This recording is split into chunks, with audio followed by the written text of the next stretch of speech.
Isang mapalang araw sa ating lahat. Maligayang pagdating sa ating bagong aralin sa araw na ito. Ang ikapitong kabanata ng El Filibustrismo, si Simon. Pabalik na siya sa bayan ng makabanaag ng liwanag na nagmumula sa loob ng kakahuyan at nakarinig ng ang lagitik ng mga sanga, kaluskos ng mga dahon at yabag ng mga paa. Ang liwanag ay nawala, ngunit ang yabag ay unti-unting lumalapit at nakita niya ang isang anino na patungo sa kanyang kinaroroonan. Hindi mapamahiin si Basilio, lalo na nang umupira na at humarap sa mga naghihingalo. Ang matatandang alamat na kanyang narinig ukol sa gubat na iyon, ang oras, ang dilim, ang malungkot na alingawngaw ng gabi, ay nagkatulong-tulong upang siya'y matakot. Nakita niya ang anino na tumigil sa kabilang ibayo ng balete.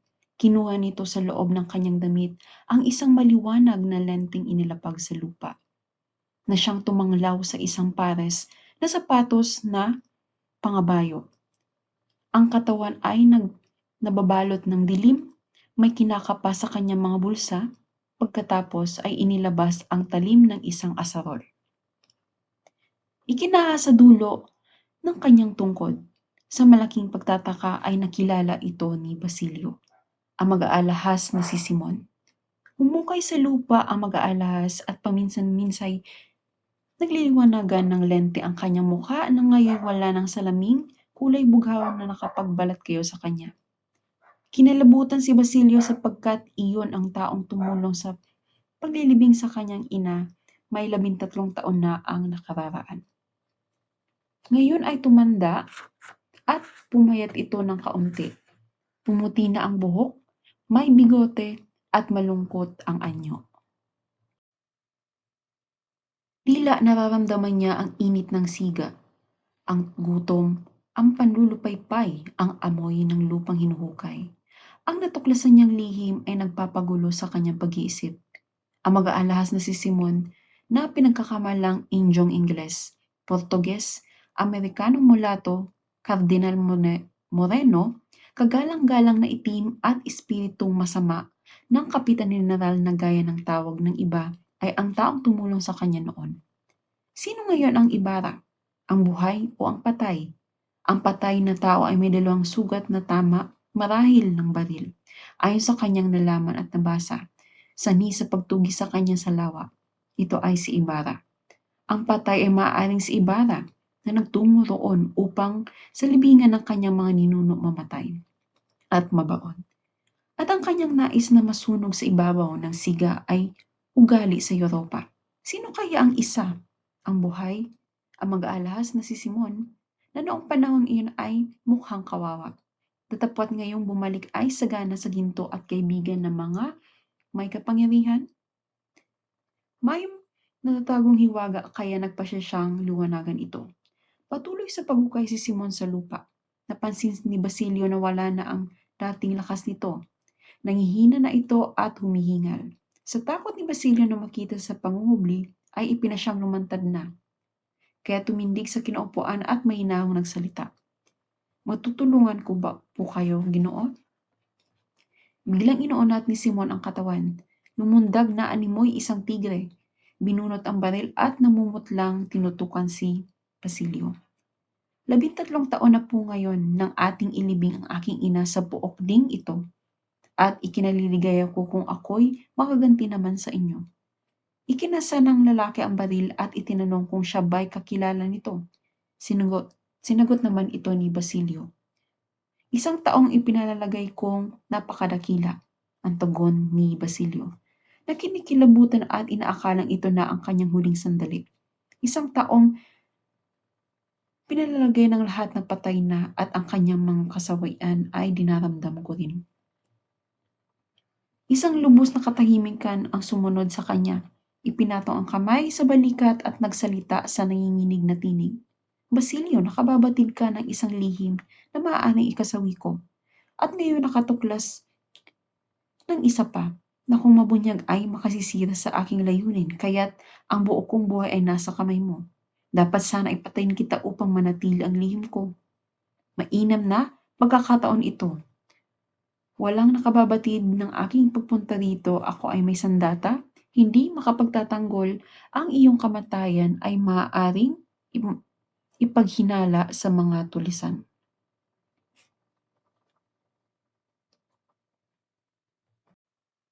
Mayroon kang mga pautang na dapat singilin sa lipunan. Pinatay ang iyong kapatid, nabaliw ang iyong ina, ngunit hindi inusig ng lipunan ang salarin. Ikaw at ako ay nangangailangan ng katarungan, kaya't sa halip na tayo'y magpatayan ay kailangan tayong magtulungan. Ipinagtapat ni Simon na siya nga ang taong nagpunta roon, may 13 taon na ngayon ang nakararaan. May sakit at mukhang kahabag-habag upang dulutan ng huling handog ang napakadakilang kaluluwa na handang magpakamatay ng dahil sa kanya. Siya ay biktima ng isang pamahalaang masama. Naglagalag ako at nagsikap makaipon ng maraming salapi upang maisagawa ang aking layon.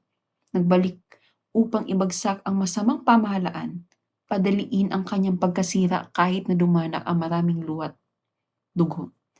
Nagbalik ako sa kapuluan sa ilalim ng balat kayong mga ngalakal.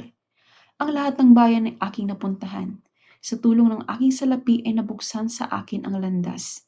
Saan man ako pumunta, ay iba't ibang anyo ng kasapi naman ang aking nakikita. Kung minsay lantaran, kung minsay balat kayo. Pinaalala ko ang kasakiman, kaya't ang pangaapi at kasagwaan ay dumami at nag-ibayo. Pinasigla ko ang kabuhungan at pagmamalupit upang masana ang bayan sa anino ng kamatayan. Pinanitili ko ang kaguluhan upang sa pag-iwas dito ay humanap ng kahit anong kaparaanan. Hinadlagan ko ang pangangalakal upang kung mahirap na ang bayan ay wala ng sukat ipanganib. Inudyukan ko ang pangangamkam upang maghirap ang bayan. Sinugatan ko ang bayan upang gisingin ang kanyang damdamin sa paghihimagsik.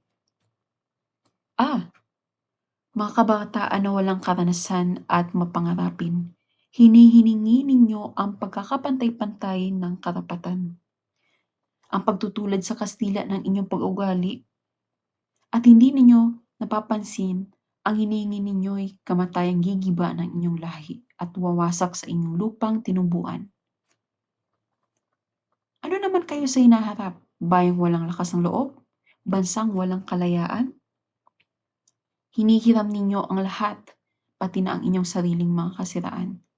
Hinihingi ninyo ang wikang Kastila, ngunit iyan ay pinagkakait. At sakaling ibigay man ang gayon sa inyo, ano naman ang inyong magiging hangarin? Ano ang inyong mapapala?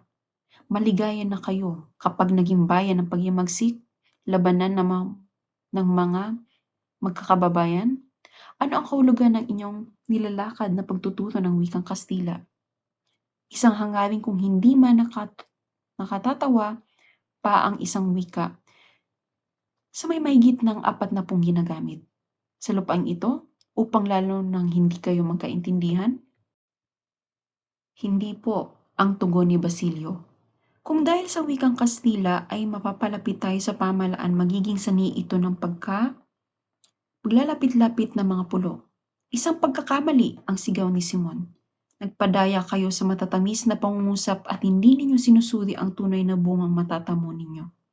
Sa ganyan, ang Kastila kailanman ay hindi magiging wikang panlahat sa kapuluan. Hindi gagamitin ng bayan, sapagkat ang layunin ng kanyang isip at tibukin ng kanyang puso ay walang katugon sa wikang iyan. Bawat bayan ay may sariling wika, kaugalian at damdamin. Ano ang gagawin ninyo sa wikang Kastila? Patayin ang wikang katutubo? Ipailalim ang iyong kaisipan sa ibang isipan at maging malaya? Lalo kayo magiging alipin. 9 sa 10 sa nagpapalagay na may kabihasnan ay maituturing na inyong sariling lahi. Ang sino man sa inyong gumamit ng salitang Kastila ay makalilimot sa kanyang wikang sarili. Ilan ang nakita kong ikinatutuwa pa ang masabing hindi siya marunong ng sariling wika. Sa kabutihang palad ay may pamahalaan kayong walang kakayahan.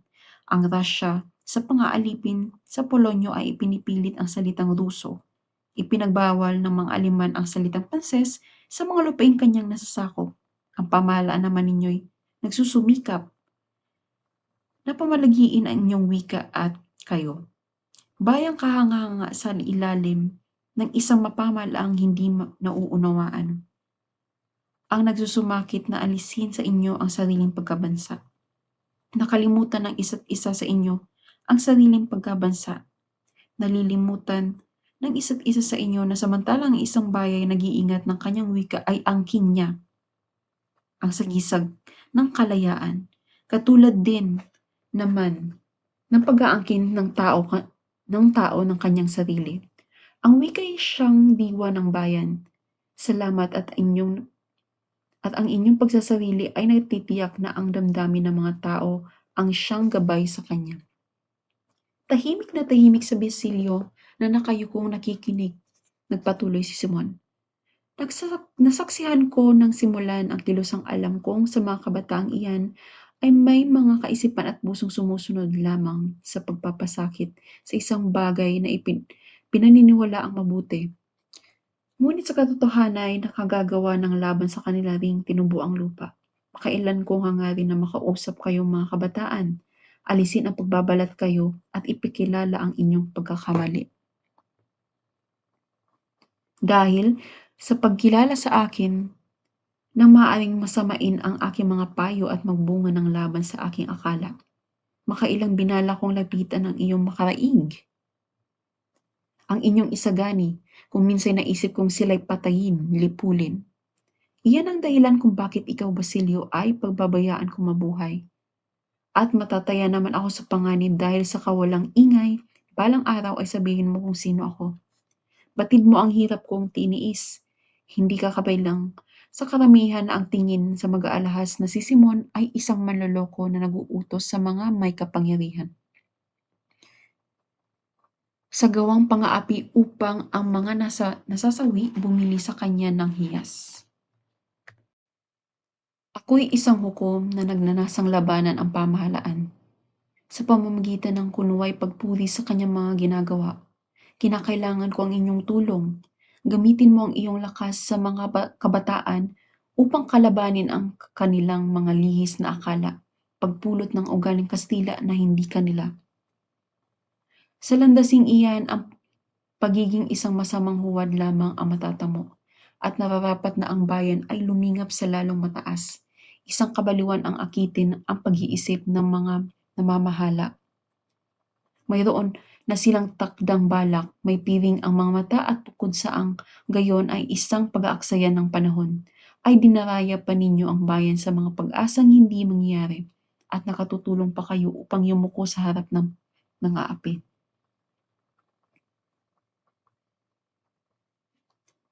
Ang dapat ninyong gawin ay samantalahin ang kanyang mga pag-alinlangan sa kapakinabangan ninyo. Ayaw siyang pumayag na matulad kayo sa bayang Kastila. Kung gayon, magsimula kayo ng inyong sariling tuntunin at maitatayo ninyo ang unang batayan sa pagbabangon ng isang bayang Pilipino. Ayaw kayong pagkalooban man lamang ng pag-asa, yan sa inyong sarili kayong manaling. Ipagkakait sa inyo ang pagkakaroon ng mga kinatawan sa mga kapulungang pambatasan.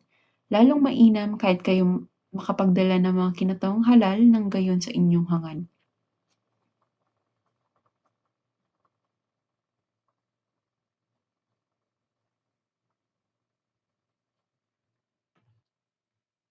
Ano ang magagawa ninyo kundi malunod sa gitna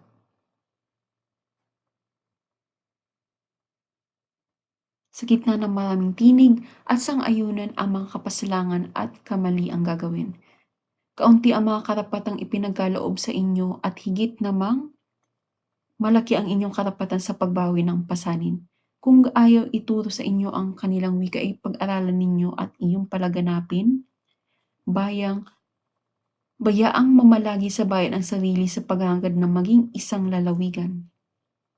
Ipalit ang hangarin na maging bansa magkaroon ng isipang malaya upang maging sa mga karapatan sa paugali at sariling wika ay isa-isip na ang Kastila ay nakikituloy lamang dito at sila ay mga banyagang maniniil at umaasang magkakamit ng kalayaan.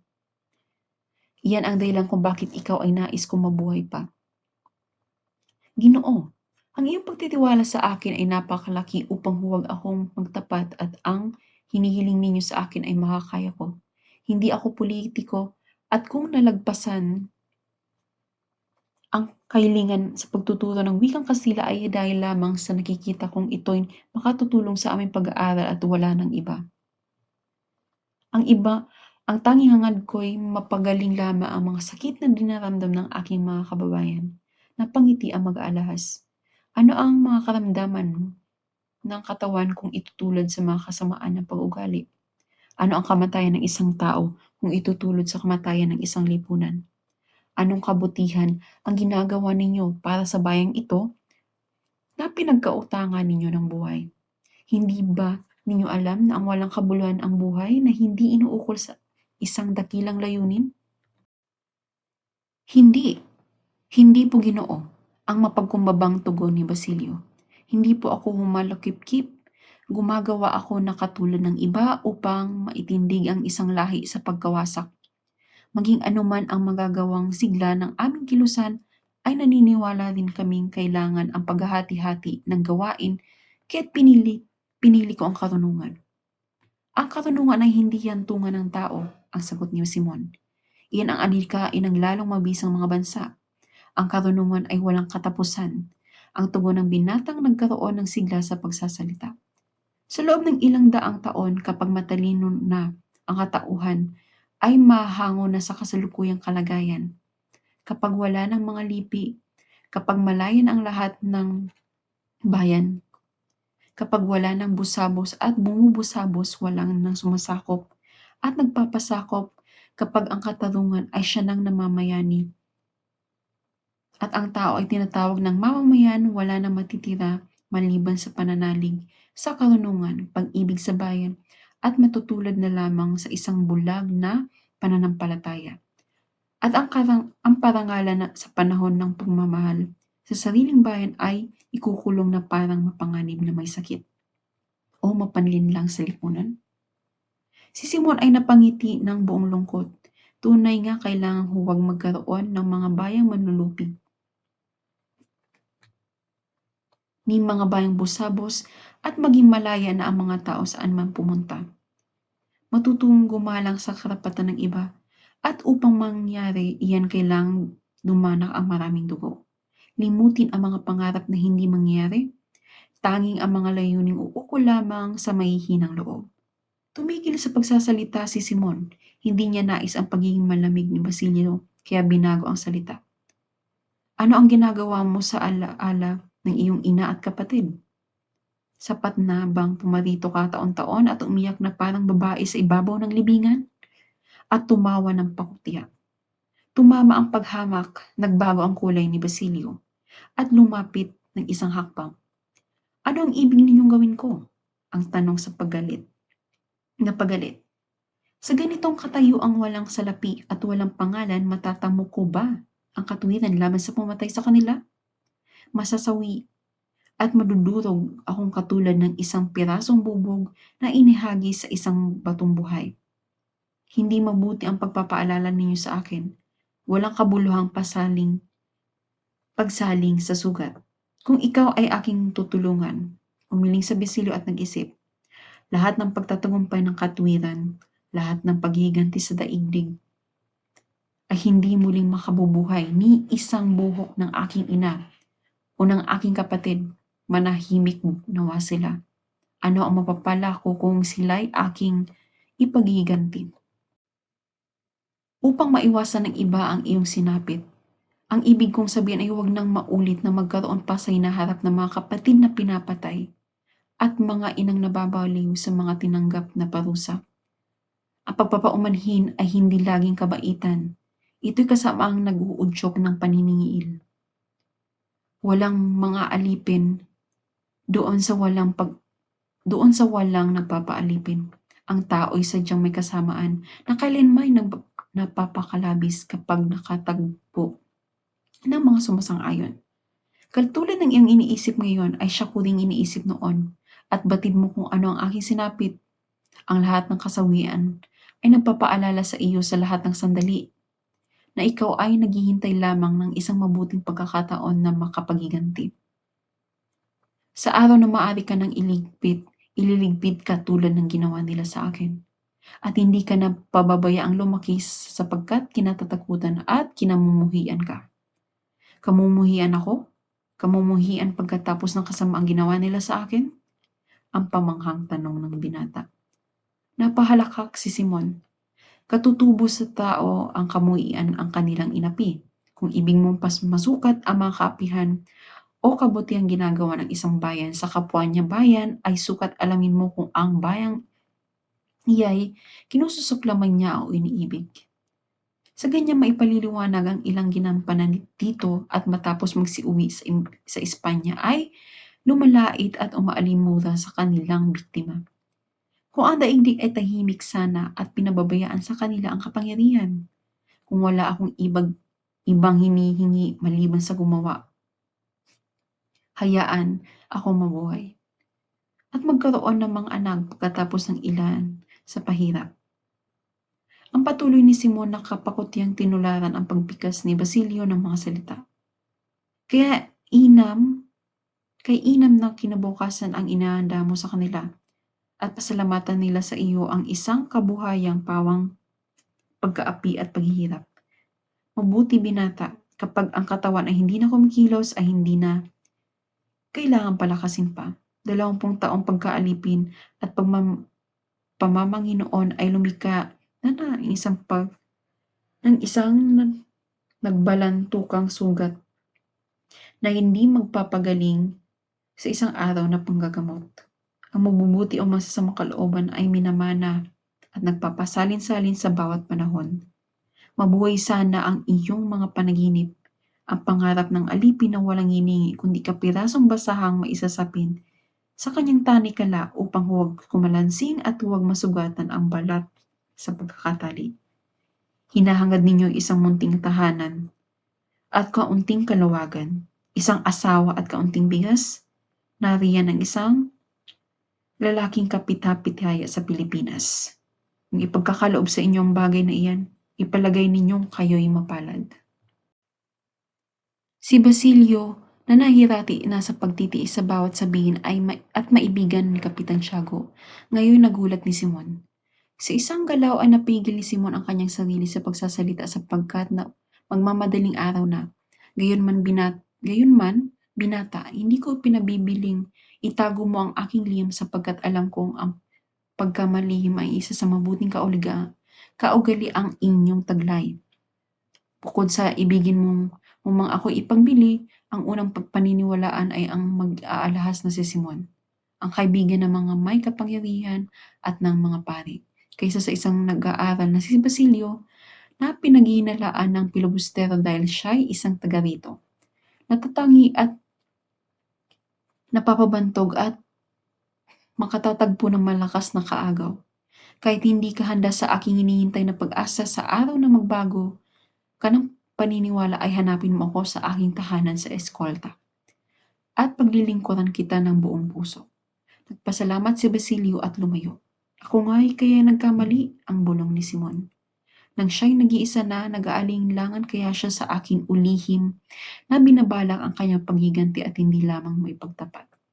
Baka naman kaya nawala na sa kanya ang damdaming makatao sa matagal na panahong pagkapaalila niya at wala nang nalabi kundi ang damdaming makahayop na ang nasa'y mabuhay na lamang at magparami ng lipi. At mapanglaw na nagsalita na parang may kinakausap. Magtiis-tiis na muna kayong mga nagpamana sa akin ng isang pangalan at isang tahanan. Magtiis-tiis muna kayo. Nawala na ang lahat sa akin. Ang bayan, kinabukasan, pagkasulong at peti na inyong libingan. Magtiis muna kayo. At ikaw, diwang marangal, dakilang kaluluwa, pusong busilak at nabuhay sa kagalingan, at namatay na hindi man lamang naghintay ng ganti. Kanino man magtiis ka, Ang mga paraang ginamit ko ay kaiba. Marahil sa inyong mga kaparaanang mabilis at madalian. Ako na rin ang magbabalita sa iyo. Pagkabukang liwayway, tao'y magtiis-tiis muna. Buod ng ikapitong kabanata ng El Filibustrismo si Simon. Nagkatagpo sina Basilio at Simon sa gubat. Inamin ni Simon na siya si Ibarra at hinikayat ang binata sa himagsikan. Tumanggi si Basilio dahil gusto niyang gumaling ang mga tao, hindi pumatay. Hanggang dito na lamang ang ating talakayan sa ikapitong kabanata ng El Filibustrismo si Simon. Magkita muli tayo sa susunod na kabanata. Huwag pong kalimutan mag-like, share, and subscribe. Maraming salamat po.